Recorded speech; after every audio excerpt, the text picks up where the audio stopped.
Netherlands, 13th century. Some wrapped leather around a ball, dropped it on the ground, and hit it around with the bent stick. The stick was referred to as a club, or as the Dutch would say, kolf, and would later give this new activity its name. Moments later, this same introduced this activity to his friends and somehow convinced them that it was a game and that it was fun. In truth, the origins of the sport we know as golf remain a mystery, and this is just one of many plausible explanations. However, we can easily trace the origins of modern golf to Scotland, and to this day, golfers around the world consider the Royal and Ancient Golf Club of St. Andrews to be the mecca of the sport. Further research provides evidence that, to this day, some people still consider the sport of golf to be fun. Hey everyone, and welcome back to an all-new episode of The Completionist, where we don't just beat the games, we complete them. And I'm sorry if I just shat on your favorite sport. Golf, it's just not for me.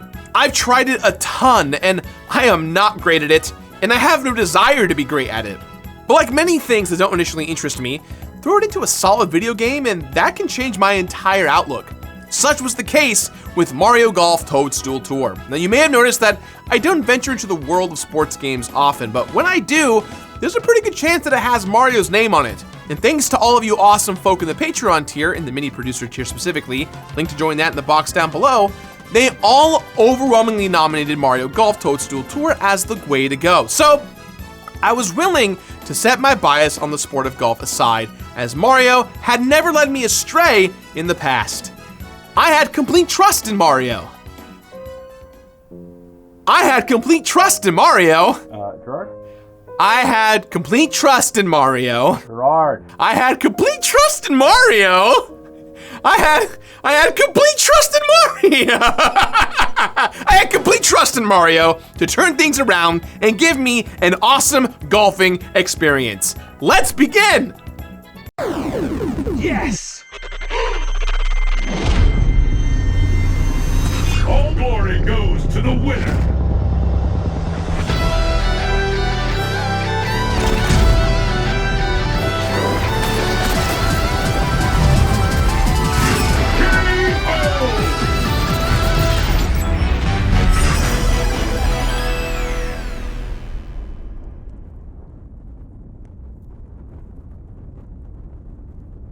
I started playing Toadstool Tour and I saw it.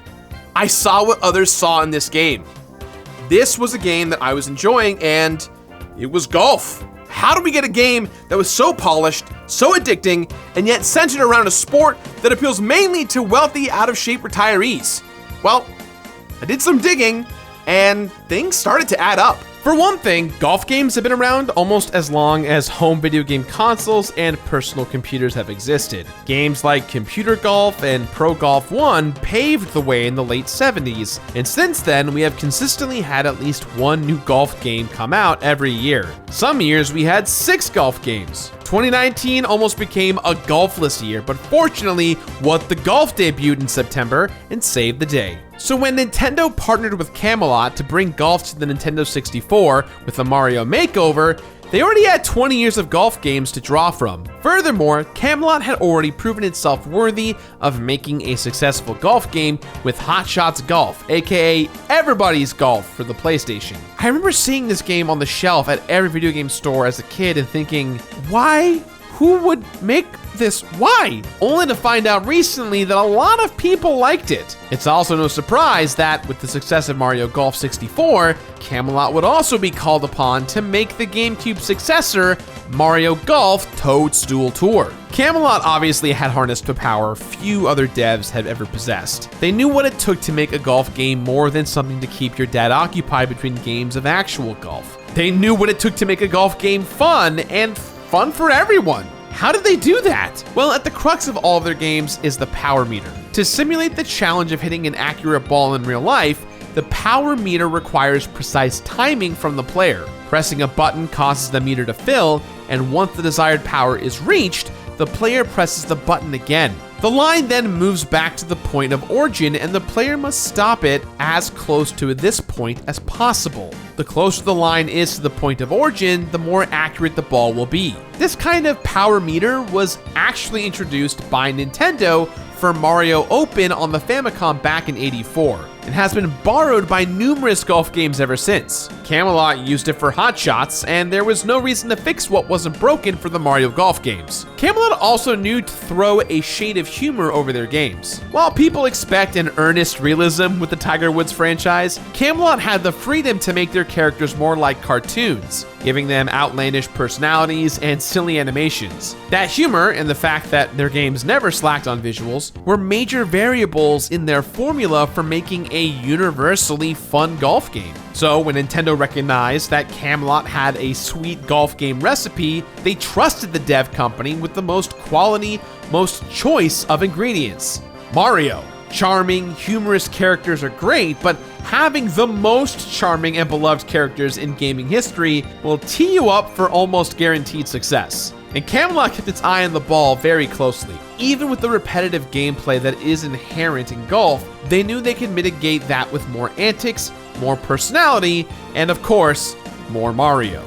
Camelot was even trusted to create the gross antithesis to Luigi. That's right, Camelot made Waluigi. Granted, it was for Mario Tennis, but the fact still remains. Nintendo trusts Camelot with Mario. They did it in '97, and they did it for all subsequent Mario Golf and Tennis games, including Mario Golf Super Rush, which may have just come out today, depending on exactly when this episode airs. In other words, I think Camelot's job security is pretty strong here. So with our focus today on Toadstool Tour, what's it all about? Why have Mario and his friends convened once again to hit balls into holes? Well, the same reason they convened last time. Same reason they got together to play tennis or race cars around the tracks, and it's the same reason they'd later play soccer and baseball games together.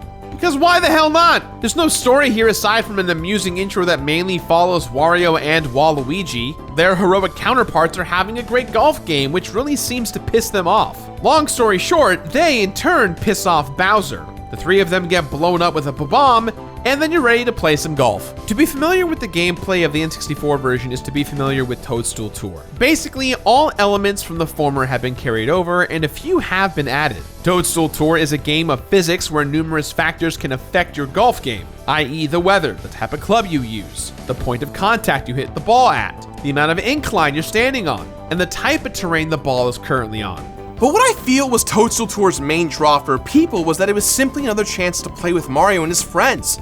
They have continued to be there for us time and time again. So yeah, people are gonna play. Plus, Toadstool Tour onboarded 3 awesome antagonists as playable characters. Since Mario Sunshine was the most recent Mario title at the time, the game introduced to us Bowser Jr., Shadow Mario, and Petey Piranha as playable characters. And then you have your usual suspects. You guys know the drill. Mario and Luigi, Peach and Daisy, you love to see it. DK and Diddy Kong, always a good... Wait, did I just say Diddy Kong? Yo, this was it. This was a momentous occasion in Mario history. This was the Mario game, the very first Mario game to include Diddy Kong as a playable character when it comes to party-esque type games. There he is! There's my boy! I didn't even have to unlock him or do anything special. He's just right there, part of the main cast, ready to play. Look, regardless of wherever I land on this game, overall, Toadstool Tour gets like 1,000,000 points for finally bringing my boy into the mix. And as Nintendo obviously understands the rules of no takesies backsies, this game set a precedent of including Diddy in future Mario titles. Well played, Nintendo. You just made the sport of golf one Kong cooler. Nice shot.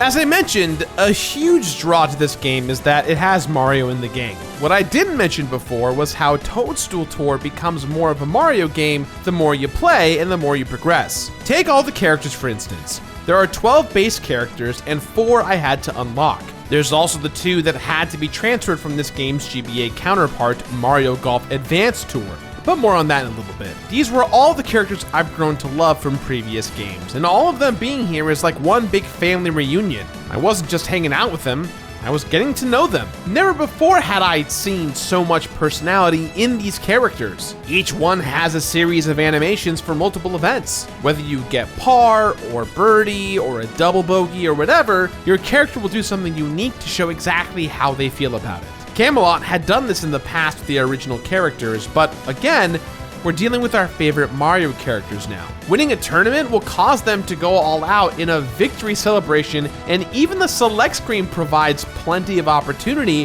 for their personalities to shine. Much of the personality in these moments is owed to the delightful vocals these characters now have. Although Mario soundbites are mainly recycled from previous games, completely new dialogue was recorded for a bunch of characters, allowing us to get to know them more than ever before. And I have to say, Luigi takes the cake. I don't know whose idea it was to have him shuffle left to right while chanting, Luigi, Luigi, oh yeah, but I ain't mad in the least. When he wins a tournament, he sounds like he just scored a soccer goal for Team Mexico in the World Cup. But the best is his taunt for character match. In this one-on-one mode, characters can offer encouragement or insults to their opponents. It was an iconic feature of the N64 version and was rightfully carried over to this version. Nothing, I repeat, nothing cuts deeper than when Luigi tells you, You look ridiculous. no playfulness, no bitterness, just fact. You look ridiculous. This is probably the funniest thing I will ever hear Luigi say in our lifetime. But what's also great is that simple moments like this incentivized me to keep playing and trying out new characters to learn all of their unique personality quirks. And that's a big deal, seeing as how I had to play as every character in order to complete the game. At least with all this personality, I was getting to know my Mario friends better than I ever had before. And the incentives don't stop there. Musically, this game transforms into more of a Mario game as you progress as well. In the first few courses, there's nothing to even indicate that you're in a Mario game aside from the character you're playing as and the boo in the corner who indicates the wind direction and speed. The music is more generic, welcome to the grand open, than Mario music. It's great. It's privilege in audio form. It's what I imagined David Miscavige listens to during sex. It encapsulates golf and success, but it isn't Mario. That is, until you get to the putting green and a cool version of the Mario dungeon music adds a fantastic intensity to the situation. And it goes further. The third and fourth tournaments start to deviate from realistic green locales to the deserts and beaches of a pleasant Mario Kart track. Now we're hitting the big ball over an Egyptian pyramid or a big island to a small island. The courses are overall less linear and contain more obstacles, but have those high-risk, high-reward opportunities that feel akin to taking a shortcut in something like Mario Kart. One thing Nintendo does consistently well is match musical tone to the current environment. Toadstool Tour is no different. The grandiose call to adventure wind instruments we experienced in the first two tournaments are replaced with harmonicas and steel drums for the next two. The music direction matches the level design in that it's less generic and more themed. I feel that this is common practice for Mario games to start you in a generic level and later throw you into a heavily themed one. Like, it'd kind of be weird if the first level of Super Mario World was underwater or in Boo's mansion, right? These third and fourth tournaments are a nice transition away from the real world and more into Mario territory. And then we have our last two tournaments, Peach's Invitational and Bowser's Championship. This is where Toadstool Tour becomes a full-on Mario experience for me. Playing a course on some giant lawns won't hold my interest for long. Playing amongst some ancient ruins is better, but playing a round of golf on the doorstep of Peach's castle? Okay, that's pretty damn cool. A hole modeled after the iconic Bob-omb battlefield complete with the Bob-omb King at the top? Oh hell yeah! Didn't I just mention Boo's mansion a little while ago? Yeah, there it is. This is what I'm talking about. Musically, yeah, it's now all Mario all the time. All the familiar music feels like a tasty reward for beating the previous tournaments and making it this far. And as far as the obstacles go, you have to worry less about trees and more about chain chomps and giant bombs and piranha plants. You get warp pipes that transport your ball from one part of the hole to another. It's that high risk, high reward factor taken to the next level. Yes, it's going to be hard to hit the ball into a warp pipe 80 yards away with a 15-mile-per-hour wind blowing east to the west, but if you make it in, you just knocked a stroke or two off your game, son. See, this is what I want in a sports game. Throw realism out of balance and give me Mario and all the silly gimmicks that come with him. And then take it a step further with some game modes and challenges that Tiger Woods couldn't be caught dead in. Unless you count Little Tiger hitting a ball from a sandbox into a kiddie pool, which I don't. No, I'm talking about game modes where you hit your ball into the air to collect as many coins as possible. At first, I was disappointed in that there wasn't a DK level, only to find out that it was reserved for the Birdie Challenge and is far different from the tournament courses. DK's Congo Canopy is totally unique in that it's comprised entirely of par 3 holes and has you aiming for platforms of various elevations. Success in this challenge then unlocks Congo Canopy to be played in stroke play, which is a great reward in that it gives you the freedom to mess around with this very unusual course without the pressure of having to only sink birdies. The Birdie Challenge, along with the Congo Canopy, provides even more diverse gameplay and, as DK is now a core member of the Mario crew, once again makes Toadstool Tour even more of a Mario game. However, when completing everything there is to do with a single character, I'd always save Ring Attack for last. In my opinion, this is the most fun and most Mario of the game modes. Instead of merely having to sink the ball on par or below, you have the added challenge of shooting the ball through one or more rings. It's visually reminiscent of having to fly through rings in Mario 64 and demands more from the player. If the ring you need to shoot through is on the left, but the hole's to the right, then changing the impact point in order to get the curve on your trajectory is going to be key here. If a ring is on the precipice of a chain chomp pit, then adding a super backspin to your ball will prevent it from rolling too far. In those Mushroom Kingdom and Bowser levels, the rings force you to explore those nostalgia-inducing terrains a little more. Some holes are pretty challenging, but damn, it really seals in that whole Mario freshness. As a Mario fan, I get it. I get what all of you see in Toadstool Tour. I not only feel better about golf games, but to my amazement, I feel better about golf. Now if someone insists on playing around in real life, no joke, it helps me to imagine that Yoshi Rainbow trailing behind my ball, or if I feel a gust of wind, that there's a boo that was responsible for doing that. And as far as this game's completion goes, there are scorecards in the options menu that easily helps track my progress.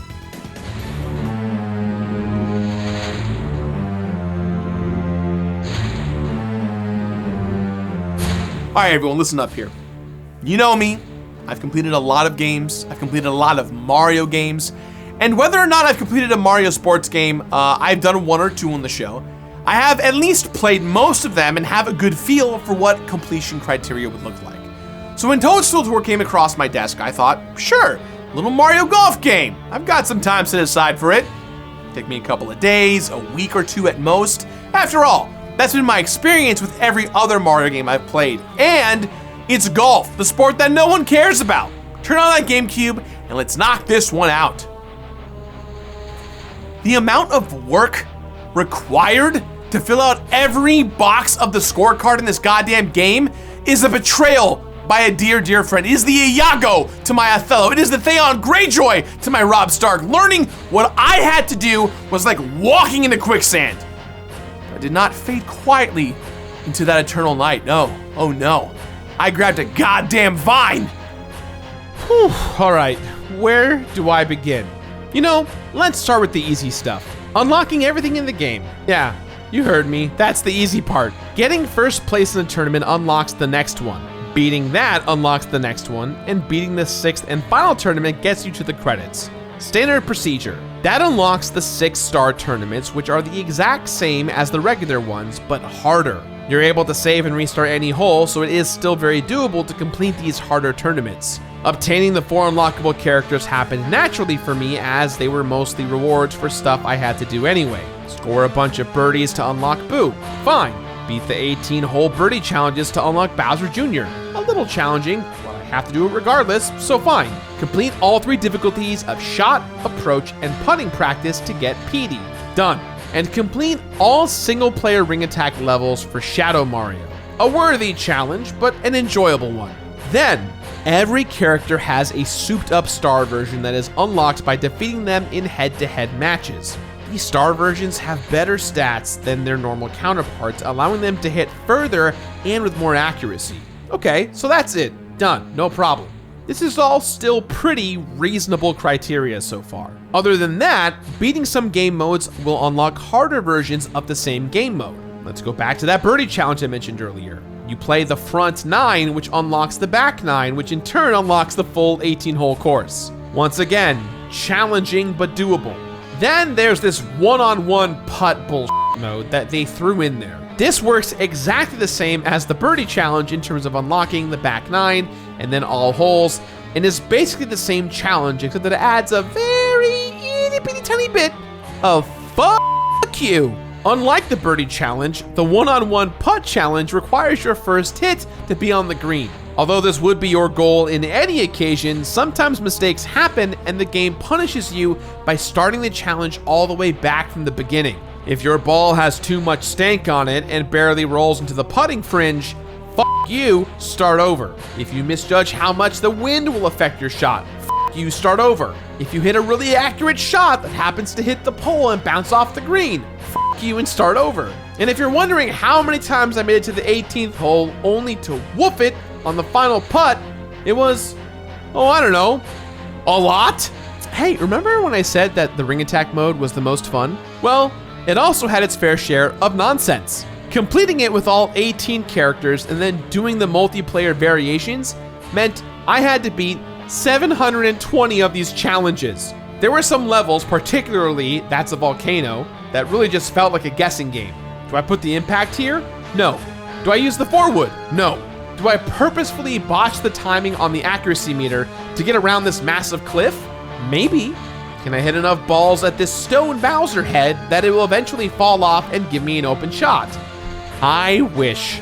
It took try after try after try just to get onto this tiny chunk of fairway, only to mess up getting onto another chunk of fairway inside the volcano. Only then can you shoot for the 3 rings above the volcano and pray the ball lands somewhere near the green that's a mile below. For some characters, it was difficult. For others, like Koopa Troopa, who has like no height to his shots, it was like banging my head against a wall. It's a volcano? No, it's a burning piece of shit's what it is. You know how I just said this was easier with some characters and not others? That's because to fulfill every box of every scorecard, all the criteria I've mentioned so far has to be done with every character. Every character. All 16 of them. So I don't know, there's a month or 2 of gameplay dedicated to that right there. Oh, I'm sorry, did I say all 16 characters? I forgot. Each character has a star version that is tracked on the scorecard as an entirely different character, so my mistake. It's more like 32 characters. Okay, great, it's another month or 2, right? Oh, I'm sorry, did I say 32 characters? Well, we can't forget about Neil and Ella that can be imported to this game from Mario Golf Advanced Tour. You all remember your favorite characters, Neil and Ella, right? Yeah, me the fuck neither. But here these little shits are with their spot on the scorecard like everyone else. So one of the weirdest things about Mario Golf Toadstool Tour is the fact that you can get secret characters via the Game Boy Advance games. If you link your Game Boy Advance, you get 2 secret characters. It's either this boy or this girl. However, if you do this several times with different games and Game Boy Advances, you can get up to 8 different people with different stats and different names. It's very weird because online, nothing is really consistent about how this works. The one saving grace is that while most of these things in the game need to be completed by both normal and star characters, Ring Attack can be completed by normal or star characters. However, I initially missed this exception, and I actually beat Ring Attack with a few normal characters before catching wise to this. So yeah, I got normal Peach, who also has a little height to her shots, to the top of that volcano. Pat on the back for me. Lastly, the scorecard displays who you've beaten in head-to-head matches and on what difficulty, which for me means pitting every character against every character at the highest difficulty. So that's yet another huge time sink. To say that I wasn't expecting to sink 387 hours into this golf game would be a ridiculous understatement. Mario Golf! Mario Golf! Ugh. Last thing I'll gripe about then, and then I'm done, I swear. When researching completion criteria, I kept seeing these codes for extra tournaments. As ready as I was to put this game down, I knew I had to check these out. There was a code for a Camp Hyrule tour. So I was thinking, holy crap, they have a secret course themed around The Legend of Zelda? Yes, I'm so ready. Only when I input the code, the game just loads up an ordinary course that I've already played. And then I see a code for Hollywood Video Tour, and I'm curious if Mario and his friends are going to be swinging their clubs in a Hollywood video or something like that. You know, that should be pretty interesting, right? And nope, same thing, just a normal ass course. I could not for the life of me figure out what the significance of these tournaments was, why they were here, and more importantly, do I have to play them? Finally, with a ton of digging around, I found out that these were for special events occurring soon after the game's release. Since there was no online play at the time, players could enter these codes, play the tournament, receive another code, use that code to upload their scores to the Mario Golf website, and call it a day. Now, this was a pretty dang cool idea that sorta allowed people to play this game online without actually playing online. For me, however, who had no idea that all this was going on in 2003, it was a stressful search into why the hell are these here? There's no further information out there beyond what the codes are, so I hope that I've helped some poor lost completionists out there into not giving these codes any thought. So here we are with a great game and too much to do. Aside from 101 Putt, I'm glad that all these modes are here. I'm glad that all these characters and their star versions are here. I'm glad that there's both a normal and star version of every tournament. I just wish the scoring didn't have me chasing down every single bit of criteria with every character. And as I looked up speedruns for this game, I noticed that 100% completion to the speedrunners meant fulfilling all criteria with the best character for each situation and then calling it a day. But with so many empty slots on the scorecard, that didn't feel right to me. So, having gone all the way with every character, I can look back and say that the scoring for match play was incredibly unnecessary. I feel like beating a challenge with the normal character should be sufficient scoring, as theoretically everything is easier with the star character. I shouldn't have to do so much with both types of characters. And it also has me thinking about what should be considered when we say we finished the game. In most cases, it's pretty easy, right? Once you get to those credits, the game's finished. But seeing how there's so much to do beyond getting that initial credit roll at the end of all the normal tournaments, and then it feels like I've been missing out on a core part of the game by ignoring stuff like ring attack, I decided to push the finish it line further.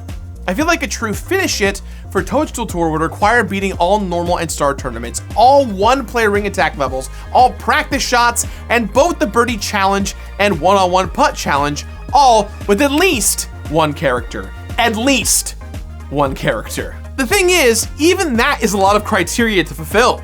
It goes against the pick up and play nature we've come to expect in Mario sports games. Listen, if you work a rough 9 to 5 and just need a relaxing game to come home to every night, and the 400 plus hours of completion is something you're happy to chip away at, then Toadstool Tour may be perfect for you. It doesn't require much concentration, so put on your favorite podcast like I did and hang out with Mario and the gang. Otherwise, you can get the best this game has to offer within just a few hours of gameplay. I'm certainly not mad at the mini producer patrons who reflect on this game fondly and nominated it. Again, if you want to weigh in on the games that I complete on the show, links are in the box down below. But I do feel betrayed by Mario this time around. So, with that in mind, guys, I give this game my completionist rating of play it.